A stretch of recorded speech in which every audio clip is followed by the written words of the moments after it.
Hello, my name is Mark Needham, and this is the good news. I apologize for the very cheap production.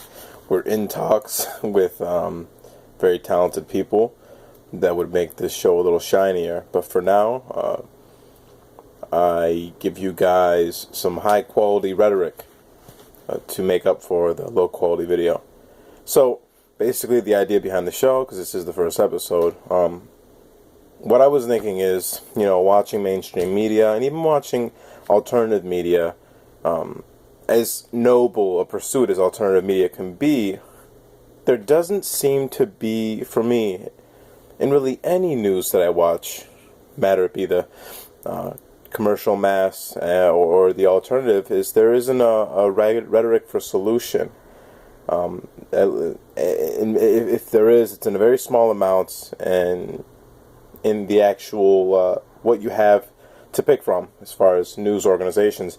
And within those organizations that do talk about solution, you don't see it very often. They don't speak about it very often. It's more about the problem that's at hand.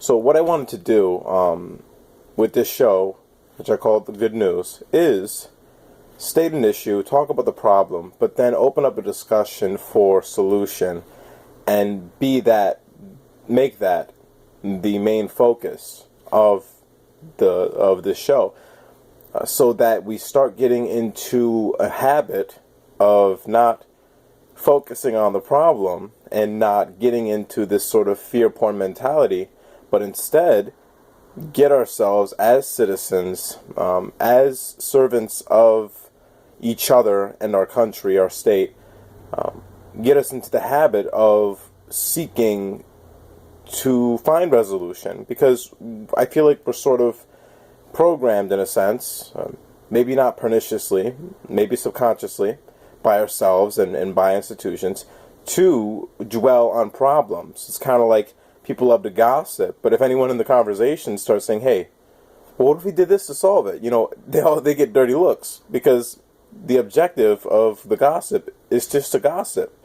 There's no desire for solution. And I think those of us that do desire solution and resolution and peace over conflict and drama, those of us feel kind of lost when we're watching CNN or even some alternative news stations, because there's still this momentous backdrop of a fear-driven information distribution. So with this show, I'd like to talk about an issue, but then provide some of my own opinions on what I think solutions may be to the problem, and also ask for you guys as viewers to leave comments and maybe even response videos, and start creating a conversation about solutions to some of our bigger problems. And if we can get to the big ones, maybe some of the smaller ones. So that's basically the introduction to what the show is about. And I'd like to talk about our first issue. And that is, in my opinion, my big issue this week, this couple weeks, almost a month, is Donald Trump. And not for the reason you may believe. Now, Donald Trump has been on the crossfire for a lot of different statements he's been making, some about immigration, some about females. He had made some joke or retweeted a joke about Megyn Kelly from Fox News that was completely immature and had nothing to do with anything relevant to the conversation that was important about the arena, which was the Republican debate, which Megyn Kelly was, what's the word? She was mediating, for lack of a better word. So, but the thing about Donald Trump that really bothers me is not what he says, okay? Now, really think about this guy, okay? This guy is, almost unimaginably rich. The money he has, compared to, the Commonwealth, it's outstanding. It's we couldn't dream of what he's able to do with that kind of money. And not to bring any of us down, because money's really not that important. I think we've all figured that out at this point. But to put into perspective, it's a lot of money. What would you do with Trump money? It's kind of like, what would you do with Bill Gates money or Oprah money? Donald Trump's sort of, close to that. So A man that's made that much money through making intelligent business decisions, we may not say he's emotionally intelligent or just intellectual in the sense that he's well read, well cultured, but he's obviously financially intelligent. He has a good understanding of the economy. A man like that, in my opinion, it defies logic and reason that he would say and do the things that he does. Unless he wasn't actually running for president. I mean, genuinely running for president. He's obviously officially running for president. But I've come to the conclusion myself that this man has no intention of winning. He doesn't. Although he may have strong support, I don't believe he thinks for 1 second the things that he's saying and doing are going to end up winning him a majority vote when it comes down to going against any Democrat. So I think personally that Donald Trump could quite possibly be working for Democrats, namely Hilary Clinton. This seems very unorthodox, but it's about time we started telling ourselves and coming to the realization that politics is not an honest game. It's very pervasive, it's very deceitful, and it's been that way for well over 100 years, if not more, in this country, and thousands of years in the world. So it really isn't that radical to think that Donald Trump, being a businessman, made a business deal with Hillary Clinton to defame the Republican Party, or the perception of the Republican Party in the eyes of the average American. Sort of the same way, in my opinion, that there's an aspect of Black Lives Matter that is funded by the the Hillary Clinton party, campaign party, to defame Bernie Sanders. You may have read this week, or last week, Black Lives Matter, I believe, interrupted one, possibly two, Bernie Sanders speeches to the public. And, I don't usually vote. I haven't voted in 8 years.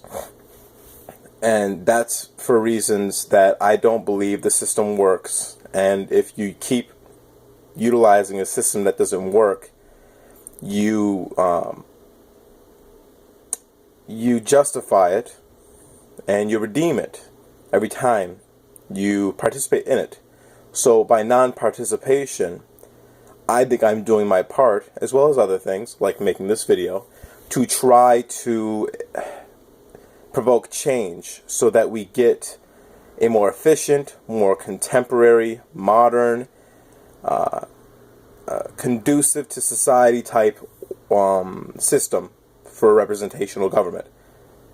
So, I don't really get upset about things that are going on in politics. But when I found out that people representing the Black Lives Matter movement went on stage and stopped Bernie Sanders from talking, as opposed to Hillary Clinton or Donald Trump, it blew my mind, because I know that Bernie Sanders was on the Million Man March, in Washington. And the things Bernie Sanders has said about Martin Luther King, calling him the or one of the greatest American leaders in American history.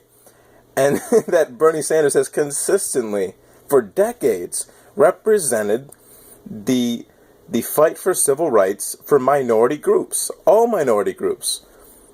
So for them to only be disturbing this man, something didn't seem right to me, and I again came to the conclusion that it wasn't genuine. And the two things I thought of, because I'd actually read this article, is, one, maybe not all of Black Lives Matter, but whatever aspect is jumping on stage in front of Bernie Sanders is funded and provoked by the Clinton campaign, or, even more logical, funded and provoked by corporations. Maybe one of the 14 that Bernie Sanders called out last week. So, because for me, it's alright, so when things defy reason, when things are just there's no way that these people are this narrow-minded that they could not see that their own how pernicious and vile their own actions are, or how contradictory their actions are, depending on which thing we're talking about, for them to keep doing it and think that they're doing something right. What to me becomes the more logical conclusion is they're not being honest, because it's far more simple when you put it that way. To see Trump bury himself and lose millions of dollars over 2 or 3 sentences at a time, it doesn't seem logical for a man that's very smart with his money. In my opinion, he'd be able to predict what he was putting himself through in some respect and some estimation of how much money he might lose for the things he's saying. So for me, just saying that, well, he must have something else up his sleeve he's not saying. This explains away all the radical behavior, illogical behavior, and gives it a logical conclusion that maybe they're just being dishonest and maybe they have ulterior motives. Same thing with the thing with Bernie Sanders. It defies logic that they would pick him of all candidates to protest against about civil liberties. I mean, this is half this man's career is about fighting for civil liberties. So this defies reason. But if you come to the conclusion that maybe there's ulterior motives, the solution becomes simple. And you know, they say about the simplest solution is usually the solution. The simplest answer. I forget how it goes, but I'm sure you know what I'm talking about. I'm not as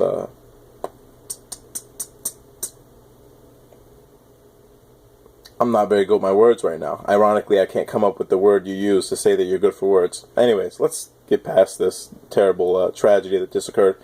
And so get down to the narrow of it. So we've talked about the problems. Now let's talk about the solutions. The solution obviously is understanding the game on a more fundamental level. Not fundamental in the way we expect it to be. Not fundamental in the respect that, you know, in 1776 and the years after that, through amendment and through citizens' criticism of how we operate in this country.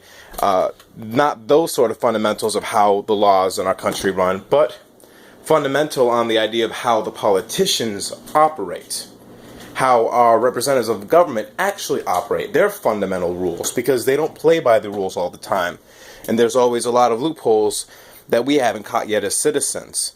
You think about something like, this conversation's come up a million times, and that is, when a politician is funded by an organization, I'm going to sit down because this light's crazy. When a politician is funded by an organization, or they get donated to their PAC fund or what have you.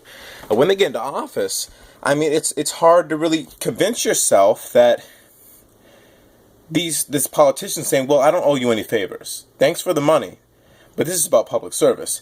It's hard for us, knowing the way things are, knowing what people have been caught for doing, politicians, selling seats, and, putting earmarks in large bills, 900-page bills, just slipping in weird things that we didn't really agree on, kind of thing. We know that there's corruption in politics. So so what we have to do is start really being honest with ourselves about that, and taking it a step further, and enforcing our desires in a peaceful, organized way. So when we see these lunatics like Donald Trump, or these people that are getting on stage and talking about the only guy that really cares about civil liberties and how he doesn't care about them, which doesn't make any sense at all. We need to start getting out there and becoming well learned and educated and well read on how we really take a little more control over the behaviors of our politicians and over the function of our own government. We need to start writing about this. We need to start exposing these people. And I'm not talking about libel or slander. I'm talking about getting out there, and people that see kind of what's going on, get out there and talk about it, blog about it, Facebook about it. Stop playing to the theatrical mess that is the Republican debate. That is hashtag this and hashtag that. Get down to the bare necessities, and what that is what's conducive for humanity. What ultimately leads to a humanistic conclusion, and that is of don't impede on the health, wealth, and safety of other people, and do as to others what you have done to yourself. A representation of happiness and love. You know how it feels to be happy. You know how it feels to be sad. So, ultimately, what is good for society is what makes society happy, individual and community. So, don't play into all this BS. This Donald Trump. Realize that he's a persona. He's an actor. He's a player in a game. Get past it so we can find people like Bernie Sanders, who tries to take all of his donations from individuals. He doesn't take any money from corporations. Most of his donations are $200 or less. He's a people's candidate. Try to empower him and read up on what this guy is really about, because the fact that those people got up on stage and did that and defamed him that way, it destroyed his ability to speak to those people that day about something that's important, because he's a good candidate. I may vote again because of him. It destroyed his ability to do anything that day. And for anybody that doesn't look beyond that one article, it destroys his ability to get their vote. It was a misunderstanding, but that misunderstanding may have cost him a lot of votes. So what we need to do is become more educated and start being able to spot the phonies. So ultimately, the issue is there's some phonies in this presidential debate, which is extremely important. This country is supposed to be a leader of nations. And so individually, we are also representatives and leaders of the world, of the free world, right? So shouldn't we know what we're putting into office? Shouldn't we have more responsibility? In my opinion, Reagan said something interesting, and there's a lot of controversy, obviously, and bad blood with Reagan administration and Iran and all that sort of stuff. But in his inaugural address, he said something really beautiful, and the idea was that basically that, it's difficult. As we can see, we have this problem that, one person can't even take care of themselves. That's why we have a government. But if one person has a hard time taking care of themselves, and that's how we justify government, does it make any more sense that one person should be responsible for 350 million people? No, it's counterintuitive. So, we do have a government. And in ways, it's necessary for the structure of our civilization. But it doesn't mean we need to sit back and just relax and vote in the incumbent, or vote the guy that's got the nicest hair, or the guy who's got the most balls, which is sort of like this catchphrase for Trump now. We need to be leaders. We need to start behaving as if we're the presidents of the United States. Each and every one of us, we have a responsibility to ourselves and to our neighbor to, at the very least, educate ourselves to the point where we can make very, very solid decisions that impact the future of our country, the next 4 years of our country. So get yourself out there, start reading, and don't feed into all the BS. Get off a social network, listen to what they're saying, and then just think about it. Don't read what everyone else thinks about it. Think about it for yourself, Take some quiet time, cut your news viewing in half, and use that second half of time to contemplate on a fundamental level what you think is really going on with all this mess. Because it's a mess. It's a damn circus. And if you were looking 10 years ago to this, you'd say, what the hell's going on?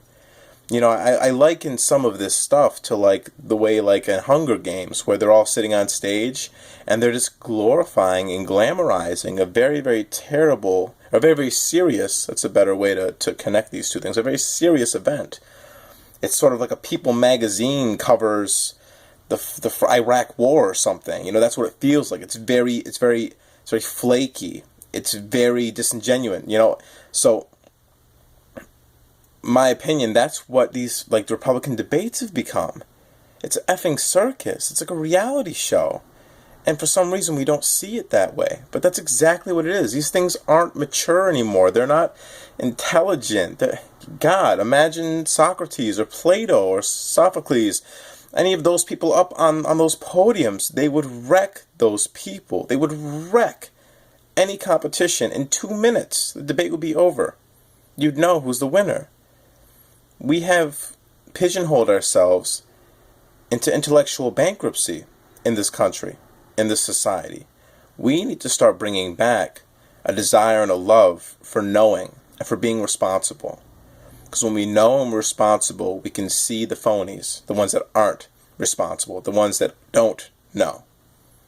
So that's it for today. I didn't want to go 20 minutes, but hopefully you guys will see this and with all my stuttering and mumbling and not being very eloquent, that was the word I was looking for before, not being very eloquent, you still got something from this. I kind of go on tangents sometimes. Hopefully I wrapped it all up. I know I got a little spacey there for a minute, or maybe I didn't. I don't know. But I hope that what I said means something to you, and I hope that you at least want to share this information. Don't worry so much about sharing my video. That's not what I'm after. I'm after you sharing the information and thinking intelligently and compassionately, because that is the future of a free and equal society for everyone on this planet. Have a wonderful day. And we'll be back soon. Goodbye.